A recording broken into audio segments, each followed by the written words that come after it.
अनुगोल सिरेडेसाई आत्मदर्शन charitable trust नेतृत्व में अनुगोल पौरांचल सभाघर निकट में एक मानसिक बेकारग्रस्त युवक को उद्धार कर चूल और दाढ़ी कटाई संपूर्ण भाव परिष्कार कर गाधे संगृहित वस्त्र पिंधाई दि जाइथिला।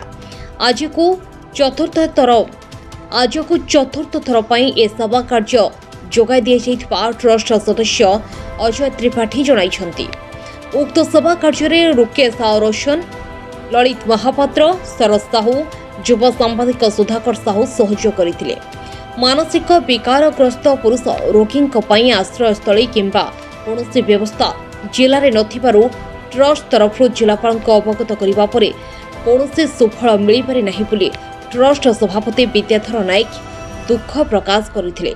महिला मानक पई तालचेरे अछि पुरुष मानसिक विकारग्रस्त मानक पई खोर्धा एवं झारसुगुड़ा थिबा बेले अनुकूल रे व्यवस्था नथिबा कारणरू अधिक खर्चांत हेउथबा बेले अनेक समय से दुईटी रे फांका नथिबा कारणरू केवल चिकित्सा करी छाड़ी दिया जाउछि।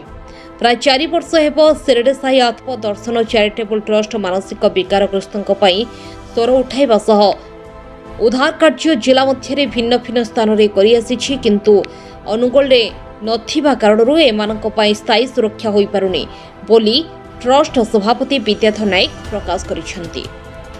अनुगोल सुधाकर साहू को रिपोर्ट, प्राग खबर।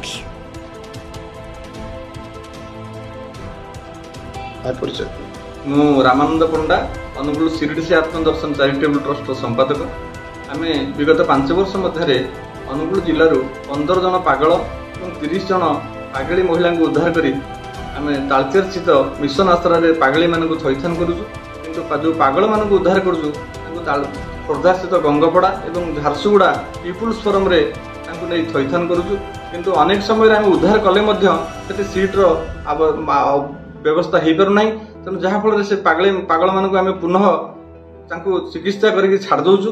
तेणु आम जिलापाल को गत वर्ष जनवरी मास 19 तारिख अनुरोध करूँ पागल मानक थैथान निमित्त अनुकूल रे एक व्यवस्था करने निमित्त, किंतु सेटा एपर्यंत हो पारा ना।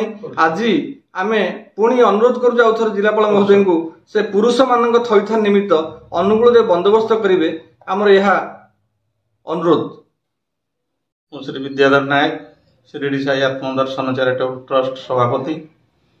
गत वर्ष जनवरी 19 तारिख में जिलापाल महोदय को आम अनुरोध करूँ पुरुष विकारग्रस्त रही कौन सुविधा ना, तेणु पुनर्बार अनुरोध करुच्चे जिलापाल महोदय को तार विचार करी सुविधा करें।